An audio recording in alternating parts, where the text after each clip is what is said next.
All right, so we're now recording. So everyone, thank you for joining the Pamunkey Regional Library as we host Whitney, who is a presenter from the Valentine Museum.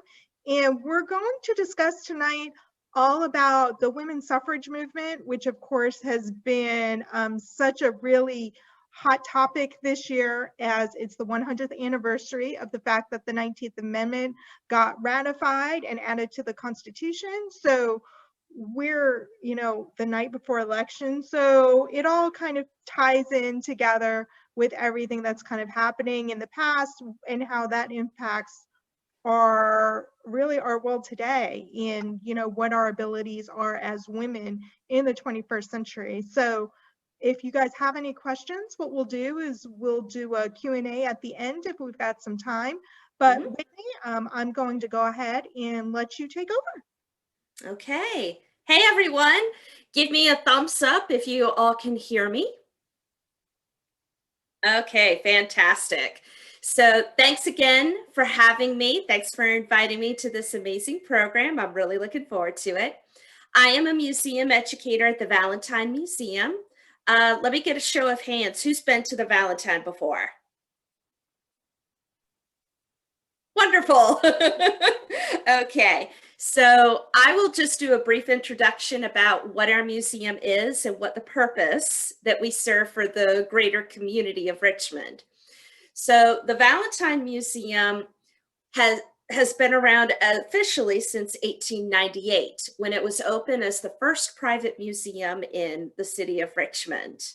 Before that, there is a gentleman named Man S. Valentine II, and he, like so many other gentlemen at that time, was a collector, and he collected all manner of things, most notably Native people artifacts, such as projectile points, things like that. I think any one of us who's ever been a collector, we have those shoe boxes or file cabinets or things just full of stuff everywhere. And if you want to comment on what those might be, feel free to do so.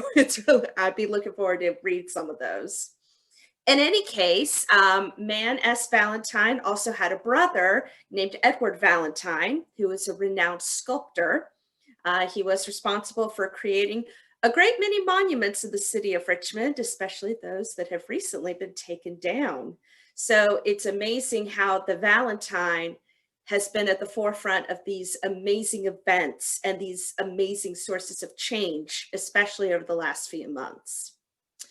Man S. Valentine needed some money before he was able to open his museum. And he did this by creating what was known as Valentine meat juice. And yes, that's exactly what it sounds. He basically took beef, like ground beef from a burger, and squeezed out the juice or the gravy parts. He boiled it in hot water, and that was the key. And then he bottled it just like you see in the lower left-hand portion of your screen. He did this because he had a wife who was not really doing so good. We're not quite sure what's wrong with her, but she was ill. However, she drank this meat juice and apparently it helped. And she was able to stick around for a few more years. Because of the success of this tonic, Man S. Valentine decided to bottle it and sell it out there to the rest of the world. One of our collection pieces in the museum is of a traveling case that he took with him to Paris, filled with Valentine meat juice. With that money, he was able to put it towards opening up our museum. As you can see on the pictures, our museum does have a lot of different parts to it. In the corner right here, right beside the Valentine's meat juice, is the backyard view of the Wickham House, built in 1812, owned by John Wickham in the Court End area of Richmond. And we have been interpreting it as the kind of house that the wealthy and the well-off lived in, but we are working on changing our interpretation so we can tell a more complete story of the diverse people who called this place home. On the upper view, you can get a view of the staircase of the Wickham House, which is one of the oldest freestanding spiral staircases around.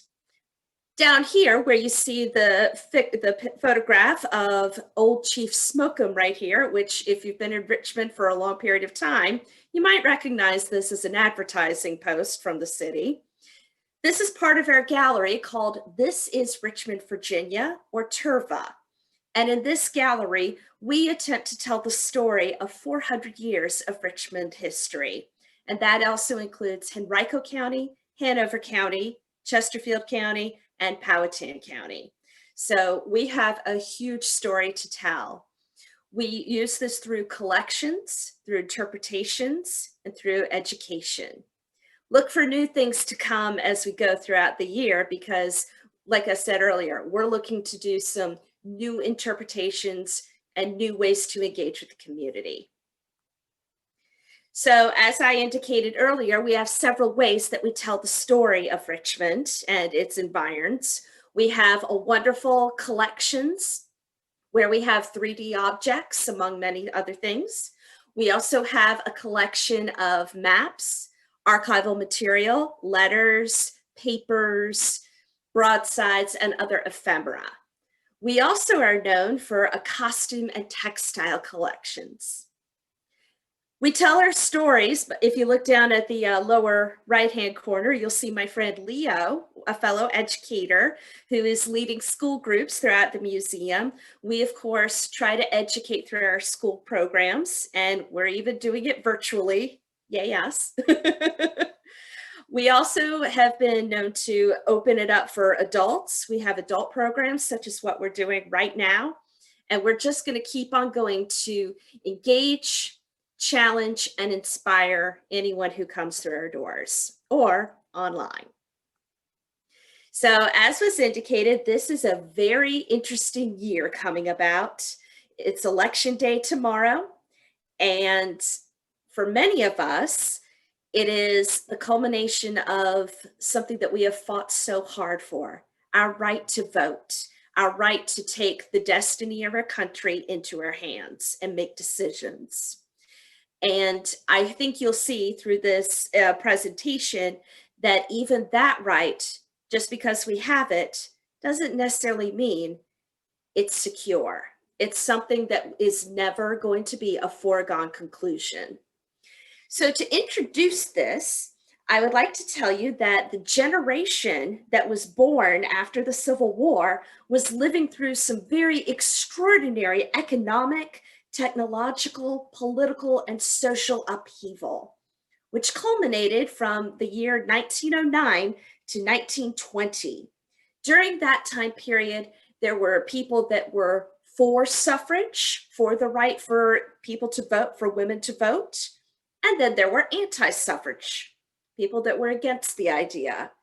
Pro and anti-suffrage advocates used every available means and every available platform to persuade and influence legislators and the general public.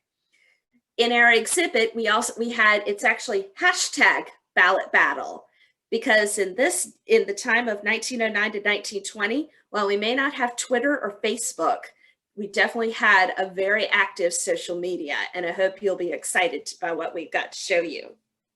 So women during this time who were either pro or anti-suffrage, they were working for leadership. They were taking charge in putting out this social media.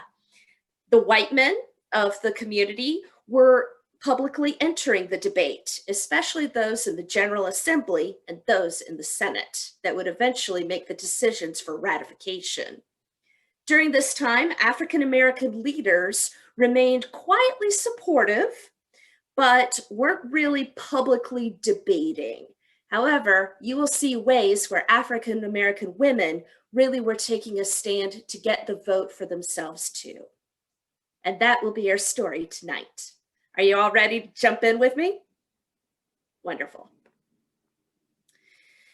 So a quick overview about suffrage. Most of us are probably familiar with the Seneca Falls Convention of 1848 that was led by Elizabeth Cady Stanton. And also during that time when Susan B. Anthony started getting involved in the suffrage movement, momentum really started to get into it. However, that was really the only major blip on the radar. Before 1900 in Richmond, there really was not a whole lot of interest. It was very apathetic. And I would be interested in knowing, if you folks want to type your comments or questions in the chat box, go ahead and chat some of your ideas about why you think Richmonders were very apathetic about suffrage before 1900. I'll give you guys a couple of minutes to just type things out.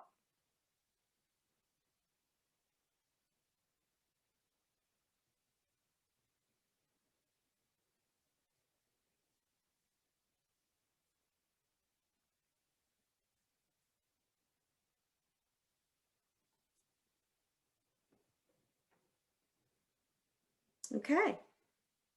Keep on doing that if you need to. And I'm going to continue to give you guys some little basics of what was going on before 1900. So one of the little blips on the radar was a woman named Anna Bodecker. Anna Bodecker, Anna Whitehead Bodecker, was a woman who founded the Virginia Women's Suffrage Association in 1870. And what she wanted to do was she actually wanted to cast a ballot to vote in the next election in 1871. She attempted to do so, but she wasn't permitted. So instead, she slipped a note into the ballot box, and it read like this: "By the Constitution of the United States, I, Mrs. A. Whitehead Bodecker, have a right to give my vote in this election, and in vindication of it, drop this note in the ballot box, November 7th, 1871. The picture you see before you is meant to be a representation of women standing up in front of the legislature to argue their point or to make their feelings known. This is actually a depiction of Victoria Woodhull, who was up in New York. Raise your hand if you've ever heard of Victoria Woodhull. She was wow. For those of you who listen to a lot of podcasts, Aaron Mankey of the Lore podcast, he does a show called Unobscured, where he does deep dives into certain aspects of history. And she was pretty active in the spiritualist movement. But even more so, Victoria Woodhull actually took a stand for suffrage. Now, whether she did that because she believed in it, or whether she did it because she was trying to further her own image and her own career, that's basically up for debate. But she was definitely a force to be reckoned with. However, there were plenty of forces to be reckoned with in Richmond. And today I'm going to introduce you guys to some of them. So the lady you see before you is Lila Mead Valentine. She was the daughter-in-law of Man S. Valentine II, who was the founder of our museum. What she did was she created what was called the Richmond Education Association. She was its president from 1900 to 1904. Now, the purpose of this organization was to advocate for better teacher pay and also to give more access to modern education for poor white and African American students. Back to teacher pay, I hope that we can talk more about that another time. In any case, the other thing that Lila Mead Valentine did was she was also very active in healthcare reform. She was part of a group called the Instructive Visiting Nurse Association. What she wanted to do was she visited England. And in England, they were doing more suffrage movements in a more vocal and also in a more demonstrative way than the Americans. She wanted to take what she saw going on in England and bring it back here to the United States, especially to Richmond. And that led her to begin the Equal Suffrage League. We'll call that also ESL throughout the presentation too. However, I would imagine that times at the Valentine household were quite tense because Her brother-in-law, Henry Valentine, was an advisory member of Virginia Association opposed to women's suffrage. So, oh, to be a fly on that dining room table, right, ladies and gentlemen? That must have been very entertaining. And in fact, right there, you could get a picture of one of the Valentines in the sculptor's studio. So she definitely had some really heavy duty men presence to contend with. This woman must have been a force of nature. Speaking of forces of nature, Maggie Lena Walker, of course, for those of us that are around here in Richmond, she really needs no introduction. The first African-American woman to open a bank and to lead it and to help everybody in her community come to a relationship with money and saving money, but also a teacher in her own right. Now, she, of course, was very outspoken for suffrage, especially for African-American women. After the 19th Amendment passed, she pushed for African-American women to register to vote. And she demanded that Richmond hire African-American assistants to help process registration. There's going to be a story that we're going to look at towards the end of the presentation that's going to really bring how difficult it was for women and also for African-American women to really register in time for the next election. She also worked with a woman named Ora Stokes, and she was the wife of a pastor at Ebenezer Baptist Church. In 1912, Ora Stokes, who was a community activist, she formed part of the Richmond Neighborhood Association to help provide services in the African-American community. And now on the other side of the line, we have Mary Mason Anderson Williams. From 1915 to 1920, this lady was the president of the Virginia Association opposed to women's suffrage.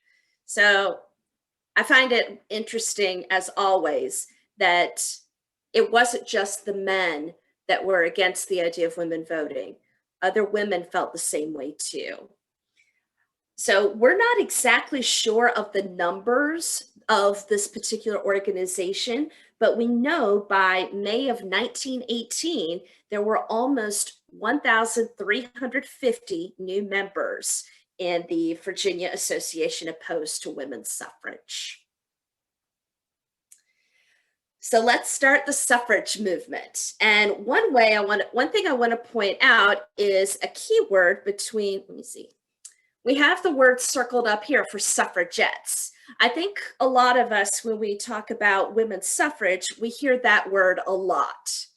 And funny enough, that was actually a term that was not embraced by the Americans. In fact, it was only used by the anti-suffrage organizations. Those who were pro-suffrage in America found suffragette to be derogatory. Although I think that was a term that was used frequently in the British suffrage movement. A suffragist, on the other hand, was someone who just advocated for the right to vote. And that could apply to not just women, but also African Americans too. Okay, so in the Richmond Time-Dispatch, as you can see at the bottom of your page, this is November 13th, 1909. And during this time, you have prominent women who were interested in sending petitions to the Congress. And that really was what they were doing at this point. They weren't really standing up and protesting and demonstrating. They were starting out by passing out petitions to the lawgivers. And it was getting to the point where it was time to take action. I have a really interesting quote about the origins of the Equal Suffrage League. So, as Virginia women and thinking entities, they feel they have no right to stand aside in the worldwide movement in which their sex is engaged, a movement engendered of the changed social and economic order of the present. They confidently think that when the proper time comes for them to ask for their rights, these rights will be accorded by the just, liberal, and fair-minded men of the Old Dominion. And that was supposedly written by Lila Mead Valentine. I just find it interesting that the more people are standing up, and how it just began as something so small, but as the years go by, you're going to see the suffrage movement just gain momentum. So this picture, I actually really like this picture. What do you see going on in this picture, folks? In fact, where do you think this is?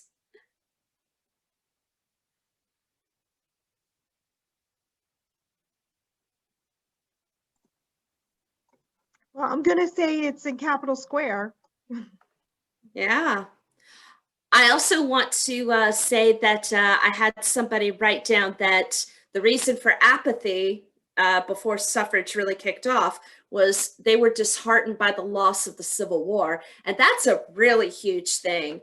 The Southern loss of the Confederate loss of the Civil War didn't only trigger just apathy in general, but it also triggered probably fear of what's going to happen next. The world that they knew was different. But yeah, these women are absolutely incredible. We have women like Adele Clark. We have women like Ellen Glasgow, the famous novelist of Richmond, and even some of the granddaughters and great-granddaughters of Thomas Jefferson participating in the Equal Suffrage League of Richmond. In the first year, there were at least 120 members. So what they were trying to do was they were trying to educate the public.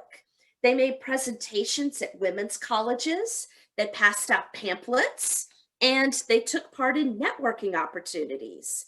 So what they wanted to do is they felt by the best way to ignite action is to educate people. How many of you think that's a pretty good idea? Yeah, it works. I mean, do you feel, some of you might also think about, do we do that today when we're trying to stimulate people to come out and vote? Is that something we should do more of? Think about that as we go along. Whoops, hang on a second. There we go. So this is a membership card from the Virginia Association opposed to women's suffrage. So look at the way that you can even put your name and address on this. Talk about being a card-carrying member. It really was a counter organization, and the reason why it was created was because the Equal Suffrage League was proving itself to be very successful in its education and recruitment efforts. And we see this a lot in today's world. When you see one business being successful, another business with the opposite mission may start forming something as a response to that. Think also about the nature of political debates. However, the best way to get the word out is by using social media. And right there before you is the social media of the suffrage movement.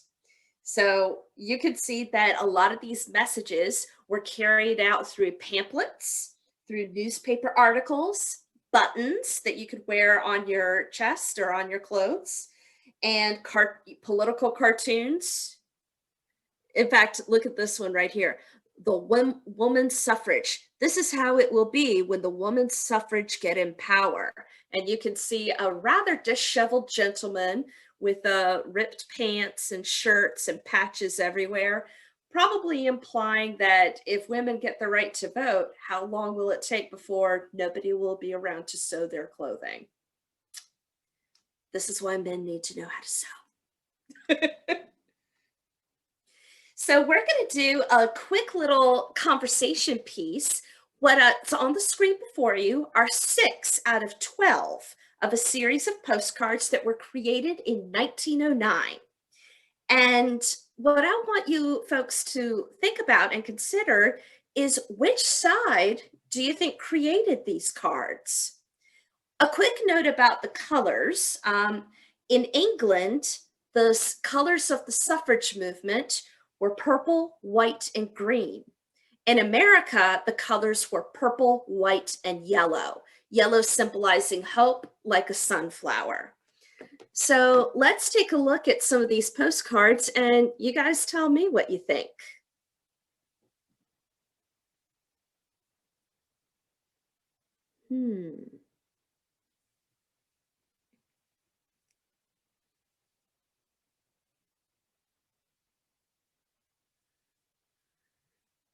Here we go. All right. Any ideas? Who do you think created these postcards? What side? Pro-suffrage or anti-suffrage?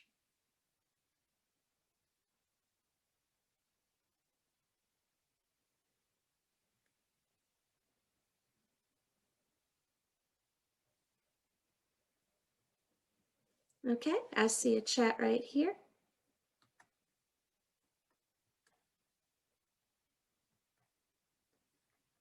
Okay. Verity says that it's anti-suffrage. What was some ways that, sorry guys, where'd it go? There we go. What makes you think that, what's one clue that tells you that it's anti-suffrage? Okay, yeah.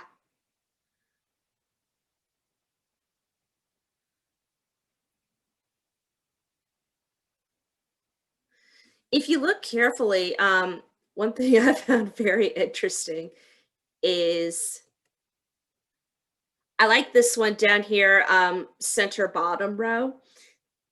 Miss Taffy, who is standing so stout and everything as the next presidentess, and the big stick is her broom. And of course, Halloween has just passed, and we all call women who carry broomsticks, well, witches.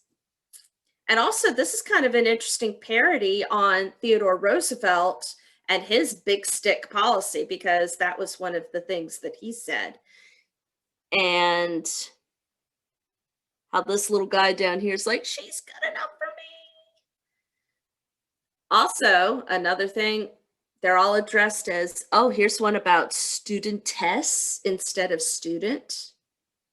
So yeah, it does seem like there is a very solid anti-suffragette connotation to these cards. Pretty interesting, aren't they? Okay, so we're gonna go ahead and move on to the next slide. Okay, so propaganda is incredible. I mean, one of these days, I think everybody should do research on propaganda, because it's just crazy what you find out. One thing, now within both sides, obviously with the anti-suffrage movement, they were clearly not for African American women to vote. Anti-suffrage would preach the fears of Black control over at the polls and complete chaos and the end of white supremacy, which was indicated earlier, that was part and parcel of the feelings of losing control because after the end of the Civil War and the Confederate loss.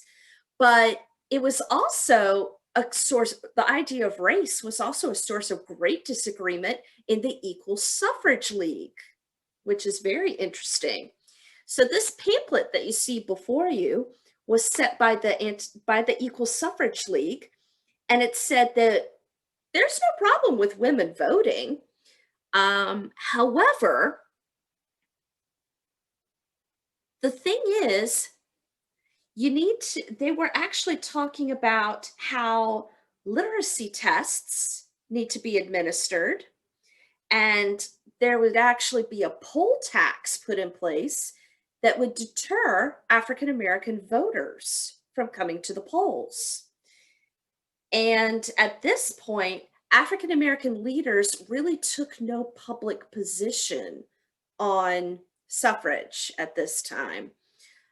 but I just found it very interesting. Like, for example, right here, number 5, because the Constitution further says that the General Assembly may prescribe a property qualification of not exceeding $250 for voters in any country, city, or town. So are they implying that anyone who's African American has to pay property taxes of more than that? Who knows?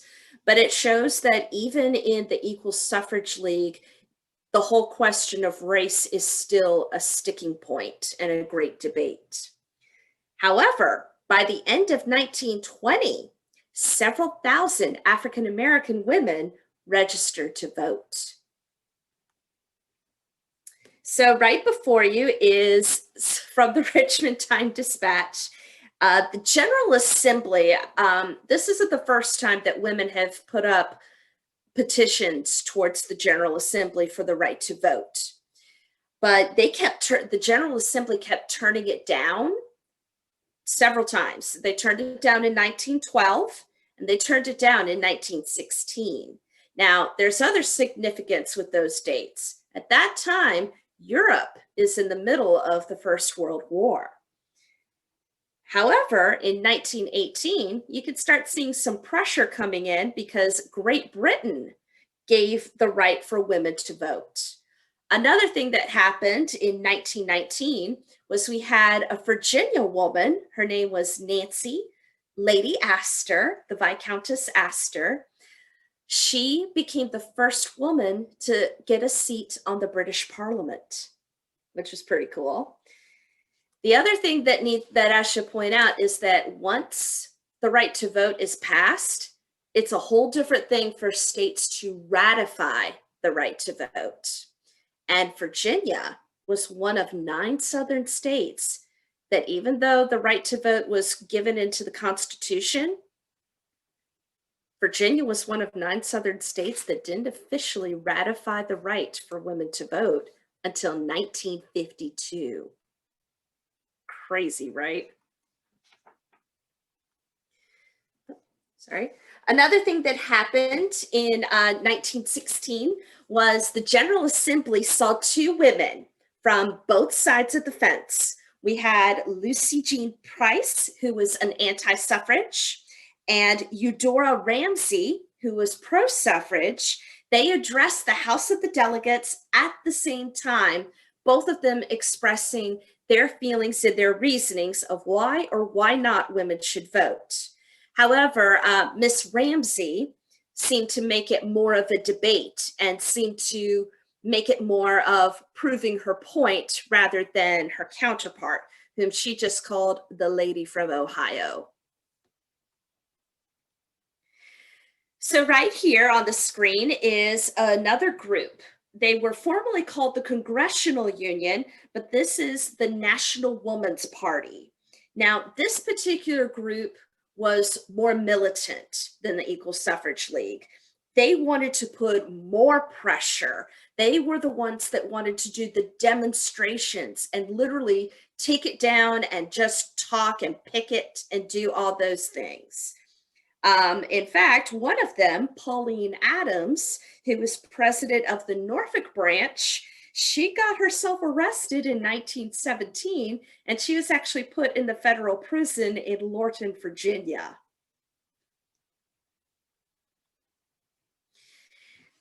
Take a look at the signs in this photograph. What do you see?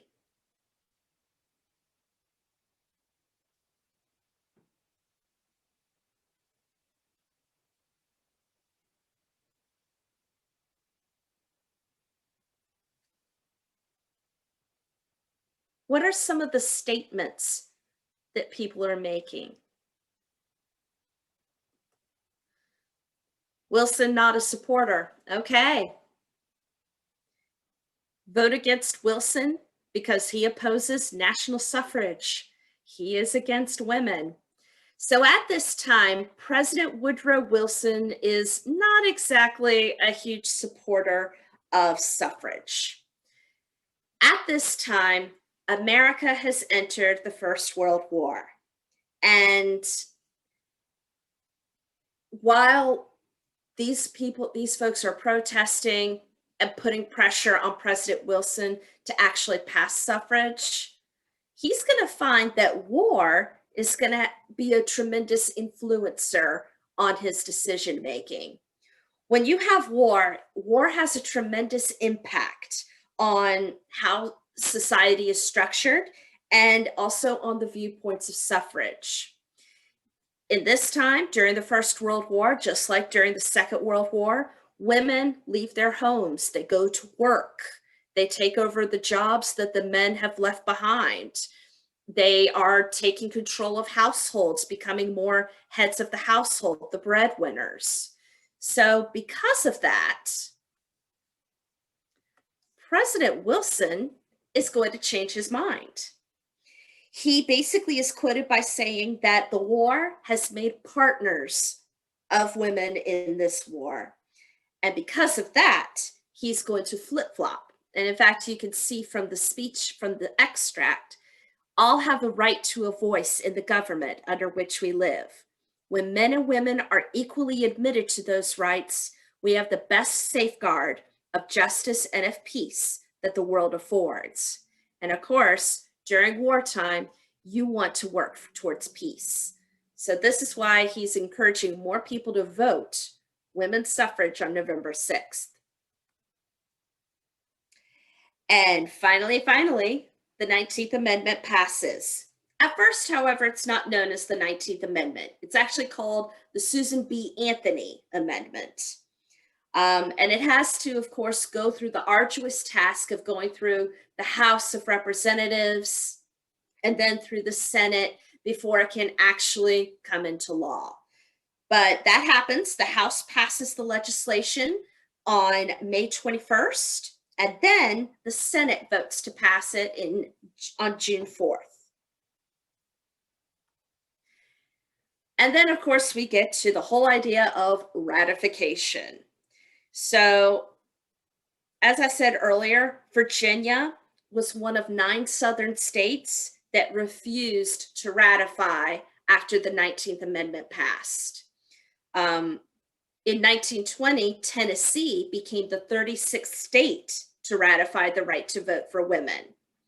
And as I mentioned earlier, on February 21st, 1952, Virginia General Assembly finally ratifies the 19th Amendment. I know Louisiana took a long time. I think Georgia was another state that took a long time. Why do you think these different southern states wanted to just hold on and not ratify the right to vote for these women?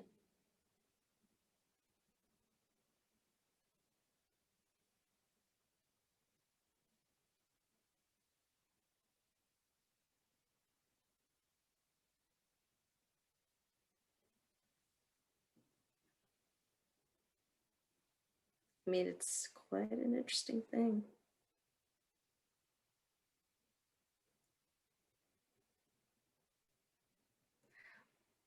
But it's interesting too, because it also says that just because we have the right to vote doesn't mean it still means we have to continuously fight to get it. Actually, the chat window disappeared. Sorry about that. Yay, got it back. Losing control. That's a good point, Christia. That's a good point. It does seem to be all about control. And you also have seen through the propaganda and through the social media platforms that these people used at the time, who controls it really? It's a fascinating thing to think about. Okay. So now we get to register to vote. And basically what Virginia women were told is they were given 1 month to register to vote in time for the November 1920 elections. Look at the line, guys. I'm amazed that anybody got a chance to register. People were scrambling to get this done. There was even a shop, I can't remember the name of the shop, but they were selling coats for children, and they put it out to advertise for when mommy and daddy line up at the polls so it doesn't get too cold for you guys. So it's interesting. So what you have right here, what was amazing is that 13,000 Richmond women ended up getting registered to vote. Over 10,000 of them were white women, and 2,410 were African American. So now let's get back to Maggie Walker. So as I indicated earlier, Maggie Walker was very vocal about getting African American women to register to vote, and even encouraging the hiring of African American assistants at the voter registration office. Basically, on the day that they were registering to vote, they were sending the white women up to the 4th floor, and they were sending the African American women down to the basement. It was chaos. Nobody could figure out what to do, how to line people up, how to sort things. Maggie Walker said that basically white women were being favored. And when the voter registration was closing for the day at 4 o'clock, she complained because it's like, look, there are over 100 women still waiting to register.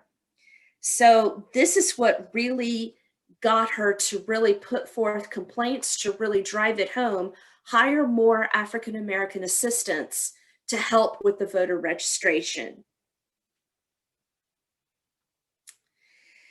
So now we've entered a transition period, because within a few weeks of the national victory of the 19th Amendment passing in 1920, the Equal Suffrage League officially disbanded. In its place was the Virginia League of Women Voters. And what they did was they sponsored more registration drives to get more people to register to vote.